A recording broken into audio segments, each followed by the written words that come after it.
नमस्कार बच्चों, मैं हूं रोशन, डायरेक्टर स्कूल एजुकेशन जम्मू की ऑनलाइन क्लासेस की आज की कड़ी में आपका स्वागत है। बच्चों, हमारे आज के लेसन का जो ऑब्जेक्टिव रहने वाला है वो है डिस्टेंस और डिस्प्लेसमेंट, इन दो कंसेप्ट्स को सीखना और इनके बीच में क्या अंतर है उसको समझना। बच्चों, अगर मेरा ये लेसन और ये कंसेप्ट आपको समझ आ जाए तो मेरे YouTube चैनल रोशन दियार को सब्सक्राइब जरूर कर लेना और बेल आइकन पर टैप कर लेना, क्योंकि आपकी सब्सक्रिप्शन मेरे लिए मोटिवेशन का काम करती है और मुझे मोटिवेट करती है कि मैं आपके लिए और ढेर सारी इसी तरह से वीडियोस बनाऊं। तो शुरू करते हैं हमारा आज का लेसन। बच्चों, अगर हम डिस्टेंस और डिस्प्लेसमेंट इन दो कॉन्सेप्ट्स की बात करें तो ये हमारे पिछले लेसन से जुड़ा हुआ है, जिसमें हमने रेस्टोर मोशन के बारे में पढ़ा था। और मोशन में मैंने आपको वहां पे डिस्क्राइब किया था कि मोशन क्या है। जब कोई बॉडी अपनी पोजीशन चेंज करती है टाइम के साथ साथ विद रिस्पेक्ट टू ऑब्जर्वर, तो हम उसे कहते हैं कि वो बॉडी मोशन में है। सपोज कीजिए जे मैं एक बॉल ले रहा हूं जो अपनी पोजीशन चेंज कर रही है, ए टू बी पहुंच गई और टाइम 10 बजे देखा तो ये ए पोजीशन है इसकी, 10:01 पे देखा तो ये बी पोजीशन पे है। तो इसका मतलब इसने टाइम के साथ साथ अपनी पोजीशन चेंज की विद रिस्पेक्ट टू ऑब्जर्वर और सराउंडिंग, तो ये मोशन में है। तो जब भी कोई बॉडी मोशन में होती है वो अपनी पोजीशन चेंज करती है और वो ये जो पाथ ट्रेवल करती है, ये जो पाथ इसने ट्रेवल किया होगा इस दौरान 10 बजे और 10:01 के दौरान इसने जो पाथ ट्रेवल किया उसकी जो लेंथ है उसको हम कहते हैं डिस्टेंस। ओके, जब कोई बॉडी मोशन में होती है वो अपनी पोजीशन चेंज करती है और पोजीशन जब भी बॉडी चेंज करेगी वो कोई पाथ ट्रेवल करेगी और उस पाथ की जो एक्चुअल लेंथ होगी उसे हम कहते हैं डिस्टेंस। तो डिस्टेंस की आप डेफिनेशन लिख सकते हो, it is the length of actual path travelled by a body. अब आपको मालूम है जब ये लेंथ है, it is the length of actual path travelled by a body, तो लेंथ का जो SI यूनिट भी हमें देना है, तो डिस्टेंस का SI यूनिट जो होता है, SI यूनिट की ये जो यूनिट्स के ऊपर मैं एक अलग से वीडियो बनाऊंगा, उस वीडियो को भी आप मेरे YouTube चैनल पे ही देख पाओगे। SI यूनिट जो डिस्टेंस का होता है वो होता है मीटर। ओके, क्योंकि लेंथ आपको मालूम है जब कभी भी आप लेंथ मेजर करते हो तो इंटरनेशनल सिस्टम में हम उसे मीटर में मेजर करते हैं। इसी तरह से अगर डिस्टेंस भी length of actual path travelled by body, तो अगर ये लेंथ है तो इसका भी SI यूनिट क्या रहेगा, मीटर रहेगा। अब क्योंकि हमें डिस्टेंस और डिस्प्लेसमेंट दोनों कॉन्सेप्ट सीखने हैं, तो ये मैं स्ट्रेट लाइन में मैंने इस बॉल का जो है पोजीशन चेंज करवाई, वो एक ऐसा पाथ मैंने फॉलो किया जो एक स्ट्रेट लाइन पाथ था। तो यहां से आपको शायद डिस्प्लेसमेंट का कंसेप्ट उतने अच्छे से समझ नहीं आए। अब अगर हम स्ट्रेट लाइन पाथ के बजाय एक कर्वीलिनियर पाथ लें, कर्व में किसी चीज को मूव कराएं, ओके, यही बॉल मैं नीचे बना लूंगा, पोजीशन इसकी A शो कर दूंगा। ओके, अब ये जो बॉल है, अब इस बार ये इस तरह का पाथ ट्रेवल करती है और अब ये 10:01 पे जो इस पोजीशन B पे पहुंच जाती है। लेकिन इस बार ये स्ट्रेट लाइन पाथ नहीं इसने फॉलो किया, इस बार इसने कर्वीलिनियर पाथ फॉलो किया, यानी कि कर्व में मूव की। तो इस बार अगर आपको डिस्टेंस निकालना है तो आपको क्या करना है, ये पूरा इस तरह से आपको जो उसने पाथ फॉलो किया है उस सारे पाथ की मेजरमेंट लेनी है मेजरिंग यूनिट के साथ। ओके, लेकिन अब आपको जो डिस्प्लेसमेंट है, डिस्प्लेसमेंट में आपको जो एक्चुअल पाथ वो ट्रैवल कर रही है उसकी मेजरमेंट लेनी है। डिस्टेंस मेजर करना है तो एक्चुअल पाथ जो ट्रैवल कर रही है बॉडी उसकी मेजरमेंट लेनी है, जैसे मैंने आपको बताया। लेकिन आपको डिस्प्लेसमेंट जब मेजर करनी है तो आपको स्ट्रेट लाइन एक ड्रा करनी है between initial and final position के बीच में।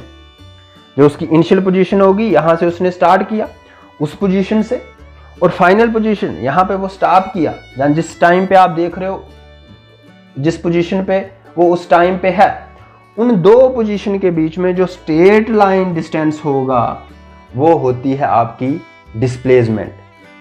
तो डिस्प्लेसमेंट की भी आप डेफिनेशन लिख सकते हो। Displacement can be defined as the shortest or straight line distance measured from initial position to the final position. तो आपकी ये डिस्प्लेसमेंट की डेफिनेशन हो गई। ये स्ट्रेट लाइन या फिर शॉर्टेस्ट डिस्टेंस होता है जो हम मेजर करते हैं इनिशियल पोजीशन से लेके फाइनल पोजीशन तक, क्योंकि ये भी स्ट्रेट लाइन डिस्टेंस है। तो जैसा डिस्टेंस का ऐसा यूनिट है वैसा ही डिस्प्लेसमेंट का ऐसा यूनिट होगा। अगर हम ऐसा यूनिट की बात करें तो डिस्प्लेसमेंट का ऐसा यूनिट भी मीटर ही है। ओके, तो ये 2 पॉइंट हो के, एक तो आपको मैंने डेफिनेशन बताई डिस्टेंस की, उसको किस यूनिट में मेजर करते हैं, डिस्प्लेसमेंट की डेफिनेशन बताई, उसको किस यूनिट में मेजर करते हैं। अब अगर हम इन दोनों में अंतर की बात करें तो पहला पॉइंट तो यही होगा, इन दोनों की जो डेफिनेशन है वही इनमें अंतर है, डिफरेंस है उनमें। ये आप फर्स्ट पॉइंट में डेफिनेशन लिख सकते हो दोनों की, और उसके साथ ऐसा यूनिट आप लिखोगे। ठीक है, अब दूसरा पॉइंट जो हम लिखेंगे इन दोनों के बीच में डिफरेंस का, वो क्या है कि distance is a scalar quantity, और अगर आप डिस्प्लेसमेंट की बात करो तो ये एक वेक्टर क्वांटिटी है। It is a vector quantity. Scalar और वेक्टर क्वांटिटी को समझने के लिए मैं एक अलग से वीडियो बनाऊंगा, लेकिन यहां पे आपको मैं थोड़ा सा बता दूंगा।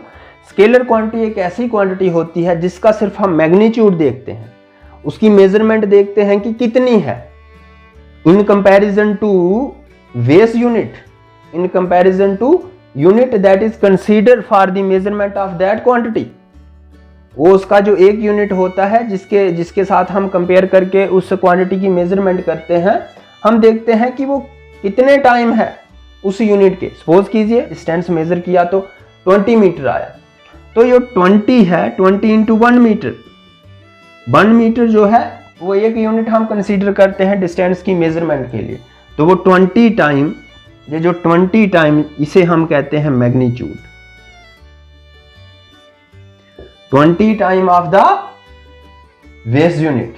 Okay, 20 time into unit. जब भी किसी चीज की मेजरमेंट होती है उसमें 2 चीजें कम से कम हम स्पेसिफाई करते हैं, एक उसका मैग्नीट्यूड और एक उसका यूनिट। ठीक है, तो ये स्केलर क्वांटिटी में सिर्फ हम मैग्नीट्यूड कंसीडर करते हैं, उसके साथ यूनिट तो लगाना ही पड़ता है जब मेजर कर रहे हैं, तो सिर्फ मैग्नीट्यूड की बात की जाती है। लेकिन जो वेक्टर क्वांटिटी होती है उसमें हम डायरेक्शन की बात भी करते हैं। ओके, तो मैग्नीट्यूड तो होगा ही होगा। सपोज कीजिए मैं कहता हूं कि कोई बॉडी डिस्प्लेस हुई 20 मीटर टूवर्ड ईस्ट, तो डिस्प्लेसमेंट जब भी हम बोलेंगे इस तरह से बोलेंगे, किसी चीज ने 20 मीटर डिस्टेंस तय किया, मैं सिर्फ इतना बोलूंगा तो ये हो गया डिस्टेंस।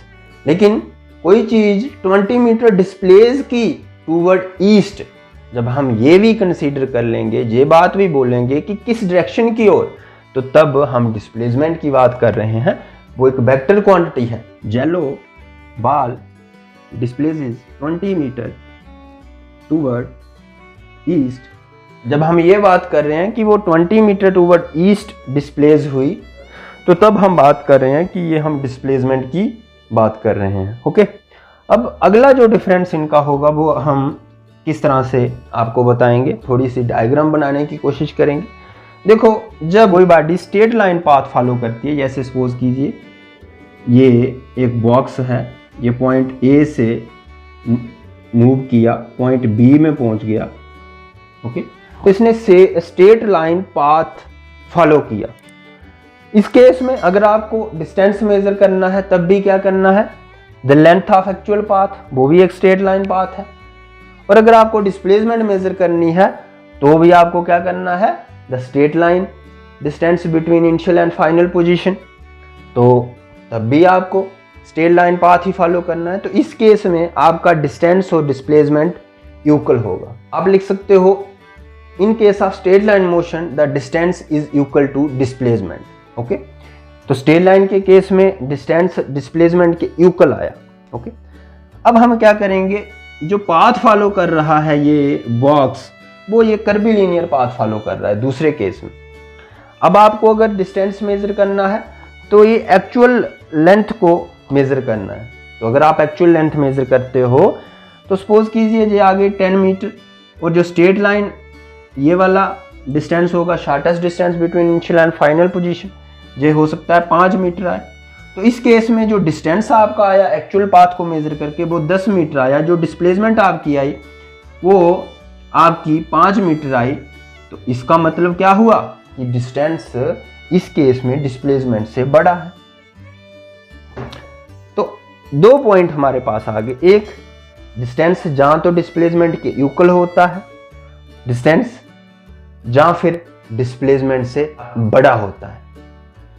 तो हम ये पॉइंट लिख सकते हैं distance is either greater than और इक्वल टू डिस्प्लेसमेंट। और अगर हमें इसी के करस्पॉन्डिंग डिस्प्लेसमेंट का पॉइंट लिखना है तो वो हम लिखेंगे displacement is either less than और इक्वल टू डिस्टेंस। ओके, ये तीसरा पॉइंट, तीसरे पॉइंट के करस्पॉन्डिंग।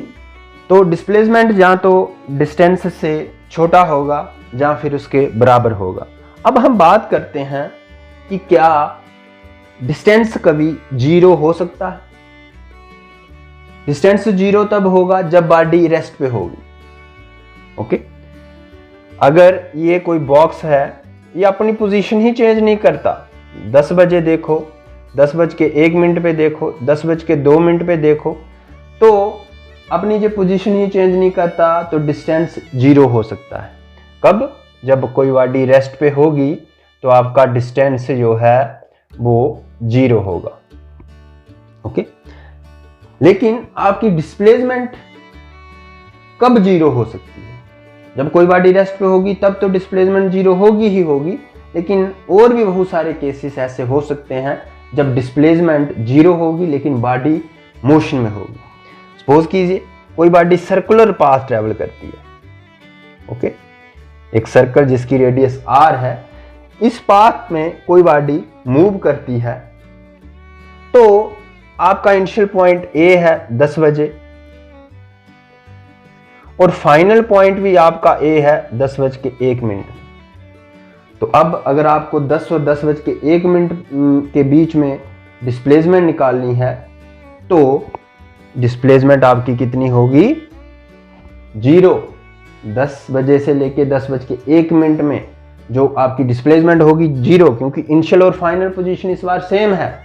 और डिस्प्लेसमेंट क्या होती है? द डिस्टेंस और the shortest distance between initial and final position. तो इस बार आपकी डिस्प्लेसमेंट 0 है। सिर्फ ये एक केस नहीं है, अगर कोई बॉडी यहां से मूव करती है, ये बॉक्स, और वापस यहां पे आ जाता है for a particular interval of time, जिसके अंडर हम जो है स्टडी कर रहे हैं, इसको ऑब्जर्व कर रहे हैं, फिर से हम 10 बजे से लेके 10:01 तक लेंगे।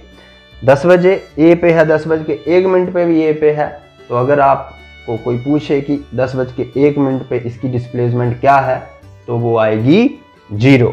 तो इस वाले केस में भी 0 डिस्प्लेसमेंट हो सकती है। तो डिस्प्लेसमेंट बॉडी इवन मोशन में भी हो तब भी 0 हो सकती है, लेकिन डिस्टेंस तभी 0 होगा जब बॉडी रेस्ट पे है। तो आप ये पॉइंट लिख सकते हो डिफरेंस में, डिस्टेंस कैन बी 0, डिस्टेंस 0 हो सकता है only when body is at rest. ठीक है, और distance is 0 only when the body is at rest. चौथा पॉइंट आप लिख सकते हो। चौथे पॉइंट के करस्पॉन्डिंग आप डिस्प्लेसमेंट वाले कॉलम में क्या लिखोगे? जैसा कि आपने देखा, मोशन में भी बॉडी है तब भी डिस्प्लेसमेंट 0 है, तो रेस्ट पे बॉडी होगी तब तो डिस्प्लेसमेंट 0 होगी ही होगी, लेकिन कई बार मोशन में भी अगर बॉडी होती है तो तब भी आपने देखा डिस्प्लेसमेंट 0 आ रही है। तो आप इस पॉइंट के करस्पॉन्डिंग यहाँ पे क्या लिख सकते हो?